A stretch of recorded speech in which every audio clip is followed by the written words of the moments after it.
पे जियो financial service यहाँ पे अगर आप देखोगे 244 रुपीज के आसपास यहाँ पे कामकाज कर रहा है। लास्ट ट्रेडिंग सेशन में 4.46% का यहाँ पे गिरावट देखने को मिला। बहुत बड़ी गिरावट है, 2 दिन से लगातार जियो फाइनेंशियल सर्विस गिर रहा है।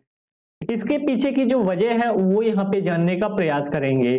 और लास्ट ईयर शायद हमने डिस्कस किया था, अगर हम बात करते हैं जब ये लेवल आने के पहले डिस्कस किया था 264 के लेवल का ब्रेकआउट होने के बाद, तो 1 साल हो गया। 1 साल के बाद जियो फाइनेंशियल सर्विस में जो हाईएस्ट लेवल लगा था, उसके बाद जियो फाइनेंशियल सर्विस उस लेवल को ब्रेक करके ऊपर फर्दर नहीं गया और अभी यहाँ पे 244 के लेवल पे आ गया है, यानी जिस प्राइस पे गया था उससे भी यहाँ पे नीचे आ गया है। मार्केट कैप अगर आप देखोगे तो मार्केट कैप जियो फाइनेंशियल सर्विस का जो है 306 करोड़ के आसपास है और करंट प्राइस देख ही चुके। हाईएस्ट जो प्राइस था 395 था और लोवेस्ट जो प्राइस है इस साल का 240 रुपए के आसपास है और लोवेस्ट प्राइस को भी ये ब्रेक करके और भी लोवेस्ट की पोजीशन पे जा सकता है। पॉसिबिलिटी है, गारंटी नहीं है। प्राइस टू अर्निंग रेशियो अभी भी काफी ज्यादा ऊपर है क्योंकि यहाँ पे जियो फाइनेंशियल सर्विस का जो बिजनेस है वो यहाँ पे स्टार्ट नहीं हुआ है। तो क्या अपॉर्चुनिटी है और क्या यहाँ पे अभी वीकनेस है, वो सारी चीजें इस वीडियो में यहाँ पे हम कवर अप करने वाले हैं। जो लोग यहाँ पे शॉर्ट वीडियो को देख रहे हैं, स्क्रीन पे आप लोग डबल टैप कर दीजिए। डबल टैप करेंगे तो लाइक हो जाएगा, लाइक हो जाएगा तो वीडियो ऑटोमेटिक रिकमेंडेशन में चला जाएगा। ठीक है, बुक वैल्यू अगर स्टॉक की देखे जाए तो बुक वैल्यू 216 है। तो देखो बुक वैल्यू से कम तो यहाँ पे स्टॉक आने वाला नहीं है। रिलायंस इंडस्ट्री का एक टुकड़ा बोल सकते हो, रिलायंस इंडस्ट्री का एक पार्ट है, टुकड़ा है जो पार्ट है क्योंकि ये डीमर्ज किया हुआ पार्ट है फाइनेंशियल सर्विस। तो यहाँ पे उसका जो बुक वैल्यू है, बुक वैल्यू से ये स्टॉक नीचे नहीं गिरने वाला है और गिर भी गया तो ये एक अपॉर्चुनिटी के अलावा कुछ नहीं होगा। तो ऐसी अपॉर्चुनिटी को हमेशा क्या करना चाहिए, ग्रैब करना चाहिए।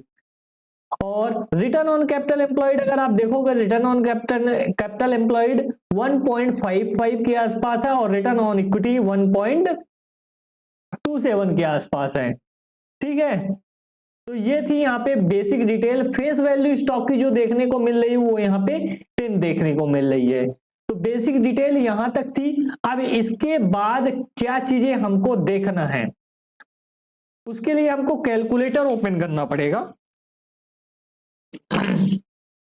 कैलकुलेटर आप मानते हो जब जियो का जो मतलब जियो टेलीकॉम सेक्टर आया था उस टाइम पे टेलीकॉम में तहलका मचा दिया था। ठीक है, तो वैसे ही यहाँ पे जियो फाइनेंशियल सर्विस आया है, यानी ये ब्रोकिंग इंडस्ट्री, फाइनेंशियल मार्केट, इसमें तहलका मचाने के लिए मतलब पूरा बेस तैयार कर रहा है। और जब बेस तैयार हो जाएगा इसका तो इसका रॉकेट डायरेक्टली लॉन्च हो जाएगा। तो अभी यहाँ पे जो चालू हो रहा है ब्लैक रॉक के साथ यहाँ पे पार्टनरशिप चालू हुआ है, यहाँ पे ब्रोकिंग हाउस में ये घुस रहे हैं। सारी चीजें यहाँ पे जब स्ट्रांग हो जाएंगी तो ये रॉकेट छोड़ना चालू करेंगे और जब ये रॉकेट छोड़ना चालू करेंगे तो यहाँ पे इनका शेयर प्राइस पकड़ना मुश्किल हो जाएगा। ये जो अपॉर्चुनिटी अभी मिल रही है ये अपॉर्चुनिटी बाद में आपको नहीं मिलेगी। मैं बाइंग की रिकमेंडेशन नहीं दे रहा हूं, मैं ये बता रहा हूं कि ये चीजें होती हैं। जियो टेलीकॉम को आपने देखा कैसे यहाँ पे जियो टेलीकॉम बाकी टेलीकॉम सेक्टर कंपनी को आउट ऑफ स्टेशन कर दी, यानी अपने मतलब कंपटीटर से हटा ही दी। तो यहाँ पे फाइनेंशियल सेक्टर मजबूत सेक्टर है इंडिया का, तो इतना जल्दी तो नहीं होने वाला, बट जियो भी उस पे एक मतलब क्या बोल सकते हैं उस रेस में शामिल होने जा रहा है और वो भी अच्छे खासे मतलब फंड के साथ। ऐसा नहीं कि यहाँ पे इनके पास फंड ही नहीं है, फाइनेंशियल में घुस गए हैं पेटीएम जैसे, तो इनके पास अच्छा स्ट्रॉन्ग फंड है, रिजर्व है, उसका यूटिलाइजेशन करेंगे, बोरोइंग भी लेंगे, सारी चीजें कॉम्बिनेशन बैठाने के बाद ये बिजनेस को अच्छा तेजी से यहाँ पे ऊपर की ओर ले जाने का प्रयास करेंगे। अब आती है बात यहाँ पे बजाज फाइनेंस की। बजाज फाइनेंस भी एक टाइम पे ऐसे ही था। अगर आप देखोगे बजाज फाइनेंस, जियो फाइनेंस देख लिए ना, बजाज, एक मिनट, बजाज फाइनेंस, ठीक है, ये भी बजाज फाइनेंस भी एक टाइम पे ऐसे ही था। ऑल टाइम का चार्ट मैं लगाता हूं, ठीक है, सेम चीजें हुआ था बजाज फाइनेंस में भी। ये काफी टूट गया है क्योंकि इसमें शेयर बोनस भी दिए होंगे कंपनी ने, स्प्लिट भी हुआ होगा, देख लेते हैं, स्प्लिट भी हुआ है शेयर, तो वो सारी चीजें हैं, कॉम्बिनेशन सारे यहाँ पे। 1 मिनट, बजाज फाइनेंस, पेंशन नहीं चाहिए, फाइनेंस चाहिए, ठीक है। तो फेस वैल्यू 2 है, स्प्लिट भी हुआ है, ठीक है। तो जब ये लिस्ट हुआ था उस टाइम पे ये करीबन यहाँ पे 14 या 15 रुपए के आसपास था, फरवरी 95 में, ठीक है। फरवरी 95 में ये शेयर लिस्ट हुआ और उस टाइम पे प्राइस किया था 15 रुपए मान के चलते हैं। उसके बाद ये स्टॉक प्राइस गिरा करीबन यहाँ पे 1 साल 1.5 साल में अच्छा खासा टूटा। इन्वेस्टर तो परेशान हैरान हो गए होंगे, 2 रुपए 2.5 रुपए के लेवल तक ये स्टॉक आ गया। उसके बाद एक जोन में काफी टाइम तक ये कामकाज किया क्योंकि ये बेस मजबूत हो रहा था। 1998 से लेके 2002 तक ये इसी जोन में काम किया, ये उस लेवल को भी नहीं टच कर पाया जिस लेवल से ये गिरा था। 4 साल के बाद इसमें थोड़ा सा रिकवरी आया, करीबन यहाँ पे 5 साढ़े 5 रुपए के आसपास ये स्टॉक पहुंचा और उसके बाद ये स्टॉक 5 साढ़े 5 रुपए के आसपास पहुंचने के बाद 2-3 साल में जब इसका बेस स्ट्रांग हो गया तो यहाँ पे बम ब्लास्ट हुआ, ब्लास्ट नहीं बोल सकते, बम ब्लास्ट हुआ। तो यहाँ पे 2002 से लेके जो थोड़ा थोड़ा सा बढ़ रहा था, 2002 से लेके 2006-7 तक बोल सकते हो, 2006 तक ये क्या हुआ, ब्लास्ट हुआ।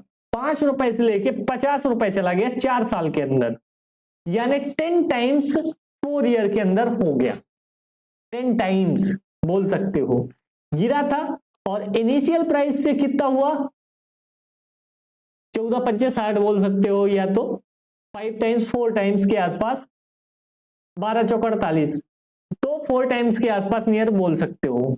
तो लिस्टिंग प्राइस से भी 4 टाइम्स हो गया, बट जो नीचे लगाया था लो और यहां से जहां से उठना चालू किया था वहां से भी कितने टाइम्स हो गया, 10 टाइम्स, और 2.5 रुपए से जो है वो यहाँ पे 20 टाइम्स हो गया। तो ऐसे यहाँ पे मूवमेंट आते हैं स्टॉक मार्केट में जब चीजें अच्छी हो जाती हैं, ठीक है। और उसके बाद ये स्टॉक मुड़ के नहीं देखा, बीच बीच में गिरावट आई, फिर ऊपर गया, फिर गिरावट आई, फिर ऊपर गया, फिर गिरावट आई, फिर ऊपर गया, फिर कोविड की लंबी गिरावट आई, फिर उसके बाद भी अच्छा खासा ऊपर गया, फिर नीचे आई गिरावट, फिर अच्छा खासा ऊपर गया, फिर नीचे आई, फिर ऊपर गया। तो ये सारी चीजें चलती रहती है मार्केट में। अभी ये जो स्टॉक है एक जोन एक में कामकाज कर रहा है और ये जोन को अगर हम बढ़ा दें, ये जोन को अगर हम बढ़ा दें तो इस जोन को अगर ये ब्रेक आउट करता है तो यहाँ पे फर्दर अपसाइड यहाँ पे पॉसिबल हो सकता है, किसमें, इस स्टॉक में। तो वो चीजें यहाँ पे देखने को मिलेंगी। बट हम बात कर रहे थे जियो फाइनेंशियल सर्विस की। अब इसका जो बुक वैल्यू है वो कितना है, 1402 रुपीज, और शेयर प्राइस कितना है, 7440 डिवाइडेड बाई 1400, ठीक है, करीबन 5.31 टाइम्स है बुक वैल्यू का। इसका बुक वैल्यू कितना है, 216, तो इसमें डायरेक्टली क्या करेंगे, मल्टीप्लाई कर देंगे 216, 1147 रुपए का अगर जियो फाइनेंस आज की डेट में काम करना बजाज फाइनेंस के जैसे बिजनेस करना चालू कर देता है, यानी रेवेन्यू आना चालू हो जाता है, प्रॉफिट आना चालू हो जाता है, तो आज की डेट में ही यहाँ पे इसकी जो वैल्यू है 1147 रुपए के आसपास ये मतलब अफोर्ड करता है, ठीक है, प्राइस टू बुक वैल्यू से। और प्राइस टू बुक वैल्यू बहुत ज्यादा मायने रखता है, ऐसा नहीं कि मायने नहीं रखता है, ठीक है। दूसरी चीज क्या है यहाँ पे, अगर आप इसका रिजर्व देखोगे, बैलेंस शीट, इसका भी बैलेंस शीट निकाल लेते हैं। बैलेंस शीट इसका देखोगे, इसके पास रिजर्व कितना है, अभी ये रिजर्व बढ़ रहा है, कितना है 86,680 करोड़ के आसपास यहाँ पे इसके पास रिजर्व है। कितना रिजर्व है यहाँ पे 86,680 करोड़ के आसपास यहाँ पे इसके पास रिजर्व है। और यही किसके पास, जियो फाइनेंस के पास कितना रिजर्व है 1,30,000 करोड़ के आसपास यहाँ पे जियो फाइनेंस के पास यहाँ पे रिजर्व है। तो रिजर्व किसके पास ज्यादा है, जियो फाइनेंस के पास। तो बिजनेस कौन अच्छा कर पाएगा, जियो फाइनेंस। और इसके पास लोन है अभी, इस कारण से इसका जो बिजनेस है वो थोड़ा सा बड़ा चढ़ा दिख रहा है। और जियो फाइनेंस के पास अभी क्या है, लोन नहीं है। तो ये भी लोन ले सकता है, ऐसा नहीं कि लोन नहीं ले सकता, ये भी लोन ले सकता है। और बिजनेस को बढ़ाने के लिए लोन लेना ही पड़ेगा, फाइनेंस में आया है जियो फाइनेंस, तो यहाँ पे लोन लेना ही पड़ेगा। ठीक है, अपने पैसे से बहुत ज्यादा यहाँ पे काम एक्सपांड नहीं कर सकते हैं। और इन्वेस्टमेंट इसका कितना है ये भी देख सकते हो, इन्वेस्टमेंट 1,37,000 करोड़ का यहाँ पे इन्वेस्टमेंट करके रखा है। किसमें करके रखा है, रिलायंस इंडस्ट्री में। इसके पास इतने शेयर हैं, इतने वैल्यू के। ठीक है, तो ये चीज है, इसको हम डिलीट मार देते हैं। इस कारण से इसकी जो बुक वैल्यू है 216 के आसपास आ रही है। और 1,55,000 करोड़ का मार्केट कैप होल्ड करता है, उतने इसके पास क्या है, पैसा है, उतने पैसे के रिलायंस के शेयर हैं। समझ में आई बात। तो ये चीजें यहाँ पे आप क्लियर कट देख सकते हो, ये कंपैरिजन कर सकते हो। अब उसके बाद आ जाते हैं जियो फाइनेंस के चार्ट पे। कितना साल हुआ है लिस्ट हुए, सितंबर 2023 को ये लिस्ट हुआ था, सितंबर 2024 1 साल, सितंबर 2025 जो आएगा, अभी तो बहुत टाइम है, कितना 2 साल। 2 साल में अगर शेयर प्राइस भागा नहीं, क्या 2 साल में शेयर प्राइस लिस्ट होने के बाद भागा नहीं, तो इसका ये मतलब नहीं है कि वो स्टॉक ऊपर जाएगा नहीं। वो अभी यहाँ पे अपना क्या कर रहा है, बेस मजबूत कर रहा है। बेस मजबूत होने के बाद जो रनअप लेगा वो स्टॉक, वो चीजें आपको देखना है। तो ये यहाँ पे आपको समझना पड़ेगा। और जिनके पास है ये स्टॉक, तो वो कतई लॉस में सेल ना करें। ये स्टॉक आपको रिटर्न अच्छा खासा जनरेट करके देने वाला है, तो प्लीज कोई भी स्टॉक लॉस में सेल ना करें। बाकी आपका डिसीजन है, मैं खरीदने की रिकमेंडेशन नहीं बोलता, बेचने के लिए जरूर बोलूंगा इस स्टॉक को कि यहाँ पे अगर आपके पास है तो बिल्कुल भी बेचे ना। ठीक है, नुकसान हो रहा है, बट आने वाले टाइम में ये कवर अप भी हो जाएगा। मैं एक वीडियो बनाया था कि इस स्टॉक से करीबन हमारी जो प्रोबेबिलिटी है, हमारा जो मैथ्स है, वो बोल रहा है किस स्टॉक से यहाँ पे 1,000 शेयर परचेस करने पे यहाँ पे कोई भी इंसान 1 CR आने वाले 25 साल 20 साल में जनरेट करके दे सकता है। कैसे, वो चीज भी डिस्कस करते हैं। 1 ईयर बजाज फाइनेंस। अब ये मानते हो बजाज फाइनेंस जिस टाइम पे बिजनेस कर रहा था, उस टाइम पे लोग लोन उतना ज्यादा नहीं ले रहे थे, ये चीज तो मानते हो। ठीक है, इसी के कारण यहाँ पे इसका जो प्राइस है वो डिक्लाइन हुआ था, वो लिस्टिंग प्राइस से भी नीचे आ गया था। ठीक है, ये यहां से लिस्टिंग प्राइस से नीचे आ गया था, क्योंकि यहाँ पे उस टाइम पे लोग लोन लेना प्रेफर नहीं करते थे। इस कारण से बजाज फाइनेंस का जो बिजनेस है वो थोड़ा सा गड़बड़ा गया। आज की डेट में कोई भी यहाँ पे लोन लेने से नहीं डरता, क्योंकि सबकी सैलरी यहाँ पे अच्छी है और सब यहाँ पे अच्छे से रहना, अच्छे से खाना, अच्छा मोबाइल, ये सारी चीजें यहाँ पे चाहते हैं। तो यहाँ पे जो बजाज फिनसर्व का कार्ड भी बहुत लोगों के पास है, तो ऐसे यहाँ पे जियो फाइनेंस भी यहाँ पे करने वाला है, लोन प्रोवाइड करने वाला है। तो इस कारण से यहाँ पे बिजनेस उतना मतलब स्ट्रगल नहीं करेगा जितना बजाज फाइनेंस का किया था। अब बजाज फाइनेंस का आज के डेट में जो प्राइस है, ठीक है, कितना है? 7440 रुपए। अब इस इनिशियल लिस्टिंग प्राइस की मैं बात कर लेता हूं, 14 रुपए के आसपास लिस्ट हुआ था। कितने टाइम्स दिया है? 531 टाइम्स दिया है, ठीक है। कितने टाइम्स दिया है? 531 टाइम्स दिया है अभी तक में। लिस्ट कब हुआ था ये? लिस्ट हुआ था 96 में। कितने साल हो गए? 96 से लेके 2026 तक 30 साल हो गए। स्प्लिट की मैं बात नहीं कर रहा हूं, ठीक है। अभी स्प्लिट भी हुआ, फेस वैल्यू चेंज हुआ, वो सारी चीजें मैं बात नहीं कर रहा हूं। डिविडेंड दिया, वो कुछ नहीं मैं बात कर रहा हूं। 531 टाइम्स ये हुआ। अगर 96 में कोई भी बंदा जैसे 100 शेयर यहाँ पे, सॉरी 1000 शेयर यहाँ पे जियो फाइनेंस के बाई किए 244 रुपए के आसपास, तो कितना होता है? 2,44,000 के आसपास।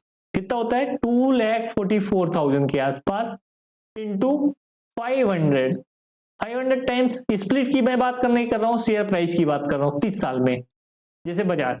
तो कितना हो जाएगा? 12 करोड़ 20 लाख, ठीक है। मैं 12 करोड़ 20 लाख की बात ही नहीं करता, क्योंकि वो लोग बोल रहे हैं यहाँ पे मार्केट कैप इतना नहीं जाएगा, ठीक है। मार्केट कैप छोटा रहेगा। 1 लाख 1.5 लाख करोड़ है तो 5 लाख करोड़ होगा, इससे ऊपर नहीं जाएगा। नहीं, ऐसा नहीं है। 20 साल बाद चीजें बदल जाएंगी, 30 साल बाद चीजें बदल जाएंगी। उस टाइम पे लगने लगेगा कि जो 1 लाख करोड़ है तो 200 लाख करोड़ हो जाएगा। ये सारी चीजें वहां पे चेंज हो जाएंगी उस टाइम पे, ठीक है। महंगाई का लेवल भी उस टाइम पे अलग होगा जो अभी यहाँ पे है। तो मैं इतनी भी बात नहीं करता, मैं इसका 1/5 की बात करता हूं। कितना? 244 था ना हमारा। अगर 100 टाइम्स भी दे दिया, 2,44,000 कितना इन्वेस्ट हुआ? अगर 20 साल के बाद, 20 साल की मैं बात करता हूं, 100 टाइम्स भी दे दिया तो 2,44,00,000। या अगर हम बोले 50 टाइम्स भी दे दिया, 50 टाइम्स तो मान सकते हो 50 गुना होता है। 20 साल में शेयर होता है, ऐसा नहीं है कि नहीं होता, होता है। 50 गुना भी हो गया, 1,22,00,000 रुपए। 1000 क्वांटिटी शेयर परचेस करने पे आज की डेट में आपके 20 साल में प्रोबेबिलिटी है कि 1,22,00,000 यहाँ पे बन सकते हैं।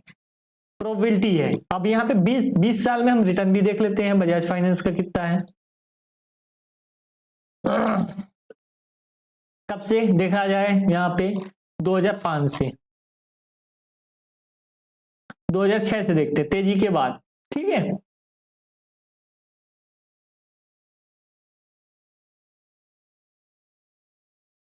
जब ये तेजी हो गई, तेजी के बाद देखते हैं कितना था? 45 रुपए, ठीक है। मैं एवरेज माना हूं। अभी कितना है? 7400 कंसीडर करते हैं, डिवाइडेड बाई 45 रुपए, 164। इसका थर्ड मैं मान रहा हूं, ठीक है। एक 164 टाइम्स दिया है लास्ट 20 ईयर में, 1/3 मानता हूं, इंटू 244, 1230। अब बताओ कैसे नहीं बनेंगे 1,33,00,000, 74,814 रुपए आराम से 20 साल में आपके। प्रोबेबिलिटी है कि बन सकते हैं, गारंटी नहीं है। अगर रिटर्न यहाँ पे दिया तो इस हिसाब से आने वाले टाइम में क्या पता इससे ज्यादा तेजी से रिटर्न जनरेट करे, क्योंकि यहाँ पे बिजनेस पूरा सेटअप बना हुआ है। बजाज फाइनेंस को सेटअप बनाने में टाइम लगा था, तो वो सारी चीजें उस टाइम पे थोड़ी सी ज्यादा दिक्कत वाली बात थी एज कंपेयर टू आज का जो सिनेरियो बोलता है, ठीक है। तो अगर वीडियो आपको अच्छा लगा तो वीडियो को लाइक जरूर करिएगा। चैनल पे नए बने हैं, चैनल को सब्सक्राइब करिएगा, साथ ही जो बेल नोटिफिकेशन है उसको ऑन कर लीजिएगा। मिलते हैं नेक्स्ट वीडियो में।